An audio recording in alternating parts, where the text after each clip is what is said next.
प्रतिष्ठित धार्मिक स्थलों पर भगवान को चढ़ाए जाने वाले सोने चांदी के आभूषणों को लेकर एक बेहद चौंकाने वाला मामला सामने आया है। अयोध्या के राम मंदिर और माता बगलामुखी मंदिर के बाद अब प्रसिद्ध वैष्णो देवी माता मंदिर से एक बड़ी खबर आ रही है। यहाँ चढ़ावे से आई करीब 20 टन से अधिक चांदी जांच में नकली पाई गई है, जिसकी बाजार में अनुमानित कीमत 550 करोड़ रुपए बताई जा रही है। वहीं कोर्ट ने इस गंभीर मामले पर कड़ा रुख अपनाते हुए इसका स्वतः संज्ञान लिया और क्राइम ब्रांच को पूरे मामले की निष्पक्ष व गहन जांच करने के सख्त निर्देश दिए।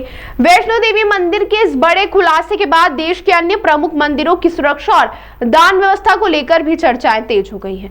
अगर बात की जाए विश्व प्रसिद्ध बाबा महाकालेश्वर मंदिर की, तो यहाँ रोजाना देश विदेश से आने वाले श्रद्धालु बाबा महाकाल के चरणों में सोने, चांदी और अन्य बहुमूल्य आभूषण अर्पित करते हैं। अतीत में भले ही मंदिरों में के चढ़ावे को लेकर कई तरह के सवाल उठते रहे हों, लेकिन हमारी पड़ताल में सामने आया कि महाकाल मंदिर में दान की सुरक्षा और पारदर्शिता को लेकर बेहद पुख्ता इंतजाम है। कड़ी निगरानी और रिकॉर्डिंग, मंदिर में आने वाले हर एक दान की निगरानी सीसीटीवी कैमरों के जरिए की जाती है। इसके साथ ही दान का पूरा विवरण कंप्यूटर और सरकारी दस्तावेजों में तुरंत दर्ज किया जाता है।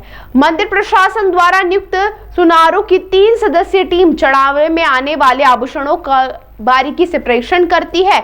आभूषणों की शुद्धता का सत्यापन होने के बाद ही दानदाता को मंदिर समिति की ओर से बकायदा रसीद प्रदान की जाती है। देखिए, महाकाल मंदिर में जो भी सोने चांदी की जितने भी आभूषण जो आते हैं, पूरा महाकाल मंदिर जो है वो कैमरों की सतत निगरानी में रहता है। हमारे जितने भी दान काउंटर है वो कैमरों की सतत निगरानी में है और दान काउंटर पर कोई भी व्यक्ति अगर आता है दान करने के लिए तो उससे उसके बिल जो है वो मांगा जाता है। बिल के पश्चात उसको जो है रसीद मंदिर समिति द्वारा दी जाती है और फिर वो जो सामग्री उसने भेंट की है वो कोठार शाखा में जाती है और कोठार शाखा में जो है रोटेशन के आधार पर जो है 3 सदस्यीय जो समिति है, मूल्यांकन समिति, वो उसका मूल्यांकन करती है। इसमें जो हमारे गवर्नमेंट अप्रूव्ड ऑथोराइज्ड वैल्यूअर है, एक वो रहते हैं, एक मंदिर के अधिकारी रहते हैं, एक मंदिर समिति के कर्मचारी रहते हैं और इनकी उपस्थिति में सीसीटीवी कैमरों की सतत निगरानी में उसको कसौटी पे खरा खोटा की जांच की जाती है। उसके बाद एक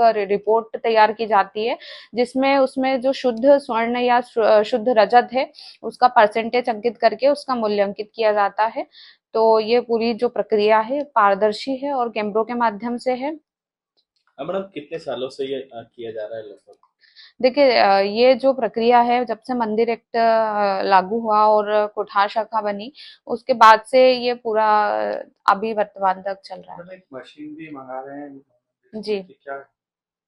स्वर्ण और जो रजत के आभूषण हैं उनका ऑन द स्पॉट जो है वो हम उसको वेरीफाई कर सके, उसमें शुद्धता का परसेंट ऑन द स्पॉट नाप चुके। इसके लिए हम जो है अभी वर्तमान में जो बहुत ही अच्छी कैरेटोमीटर जिसको मशीन बोलते हैं वो लेकर आ रहे हैं, जो हमारे बड़े बड़े जो शोरूम वगैरह है सुनार इसका प्रयोग करते हैं। इसके माध्यम से हम तत्कालिक रूप से जो है वो सोने चांदी का टंच पता कर सकते हैं कि जो दान में दी गई सामग्री है वो खरी है कि खोटी है। जब आभूषणों का मूल्यांकन और सत्यापन होता है तब वहां मंदिर समिति के कोठार प्रभारी और कर्मचारियों के साथ साथ डिप्टी कलेक्टर स्तर के एक वरिष्ठ अधिकारी अनिवार्य रूप से मौजूद रहते हैं। उनकी देखरेख में ही दान की गई सामग्री को सुरक्षित कोठार शाखा खजाने में रखा जाता है। अब हाईटेक मशीनों से सोने चांदी की तुरंत जांच महाकाल मंदिर समिति की उप प्रशासक सिम्मी यादव के अनुसार मंदिर प्रशासन अपनी व्यवस्था को और अधिक आधुनिक बनाने जा रहा है। जल्द ही मंदिर में एक हाईटेक मशीन स्थापित की जाएगी। इस मशीन की मदद से चढ़ावे में आने वाले सोने और चांदी के असली या नकली होने का तुरंत पता लगाया जा सकेगा।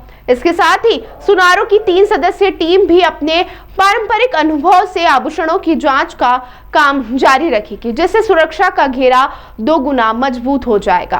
देखिए, मैं 2020-21 से मैं यहाँ मूल्यांकन समिति में काम कर रहा हूँ और मुझे ये देखने में आया है कि कोई छोटी मोटी धातु कभी कोई गलती से कोई चढ़ा जाता है वही आती है, लेकिन जो बड़े मुकुट होते हैं, कुंडल होते हैं, तो वो तो सब असली पाए जाते हैं और जो नकली होते हैं वो या तो कोई ऐसे फ्रॉड जेलर्स के यहाँ से परचेसिंग कर लेता है श्रद्धालु तो आ जाती है, या फिर अन्य कोई खोया पाया विभाग से जो प्राप्त होती है, जैसे किसी का गुम हो जाता है, कोई नकली पायल पहन के आया, कोई नकली सामग्री रहती है, तो इस प्रकार से कोई बहुत बड़ा इशू नहीं है नकली का। वहाँ पर जितने भी धातु आती है लगभग असली ही आती है। उनको जो नकली रहती है उनको अलग रखा जाता है? हाँ, उनका एक उन्होंने सिस्टम बना रखा है, उनको अलग पैक रखते हैं, लेकिन उनको भी नष्ट नहीं करते हैं या फेंकते नहीं है, क्योंकि वो सब चीज़ रिकॉर्ड में रहती है, इसलिए उसको भी वहाँ संरक्षित रखा जाता है। कितने लोगों की टीम करती है और कितने कैमरों की निगरानी? करीब 7 से 8 लोग वहाँ पर मौजूद रहते हैं, जिसमें डिप्टी कलेक्टर, तहसीलदार लेवल के भी व्यक्ति रहते हैं, जो सहायक प्रशासक जिसको बोलते हैं, और गार्ड्स रहते हैं, कोठार विभाग से भी रहते हैं। तो कितने कैमरे भी लगे रहते हैं? एक कैमरा लाइव चलता है उसमें, वीडियो कैमरा जी। अच्छा, दूसरी बात ये है कि ये जो पूरा सामग्री किस तरह से चढ़ाई जाती है और किस तरह से चेकिंग की जाती है?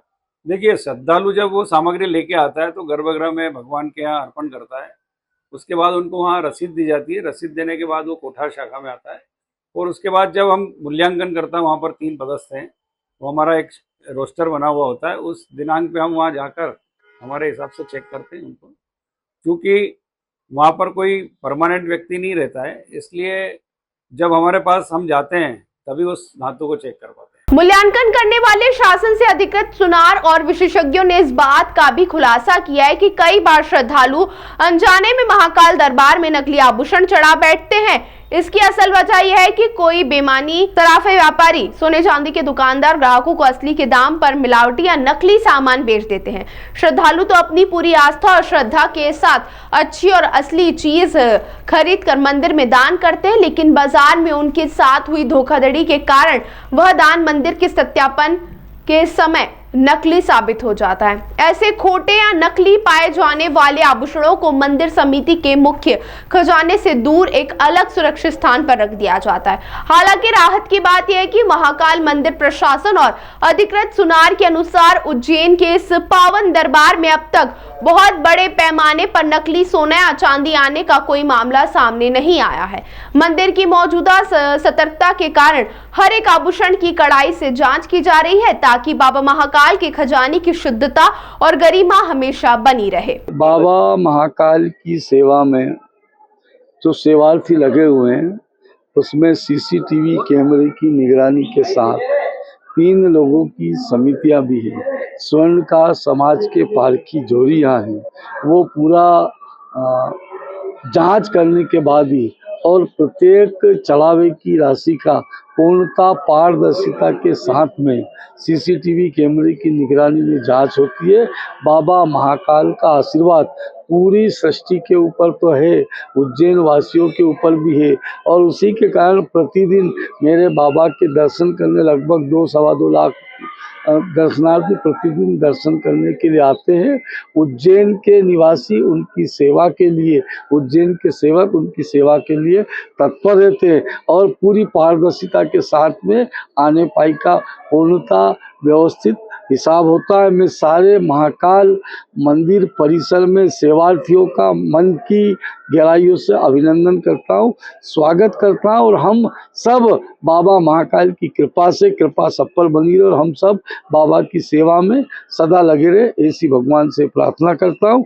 और जिन लोगों ने देश में कोई गलती करी होगी उनको व्यवस्थित भारत का कानून सजा देगा। धन्यवाद। कहेंगे इस बार जो मंदिरों से इस तरह की चीजें किया जा रहा, मंदिरों को कुल मिला के सनातन कुछ तथाकथित विपरीत विचारधाराओं के द्वारा सनातन संस्कृति को, सनातन धर्मों को बदनाम करने का प्रयास किया जा रहा है। जहाँ कई ऐसी घटनाएं घटी है उसकी निष्पक्ष रूप से जांच हो रही है, दोषियों के खिलाफ कार्रवाई भी हो रही है और कार्रवाई करेंगे।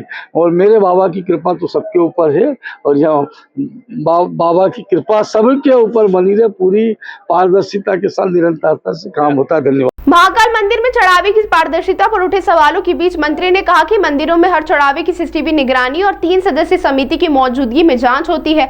स्वर्णकार समाज के विशेषज्ञ भी आभूषणों की परख रखते हैं। उन्होंने कहा कि महाकाल मंदिर में पूरी पारदर्शिता से हिसाब रखा जाता है। साथ ही आरोप लगाया कि कुछ विचारधाराएं सनातन धर्म को बदनाम करने की कोशिश कर रही हैं। मंत्री ने कहा कि जहां भी कोई गड़बड़ी होगी निष्पक्ष जांच कर दोषियों पर सख्त कार्रवाई की जाएगी।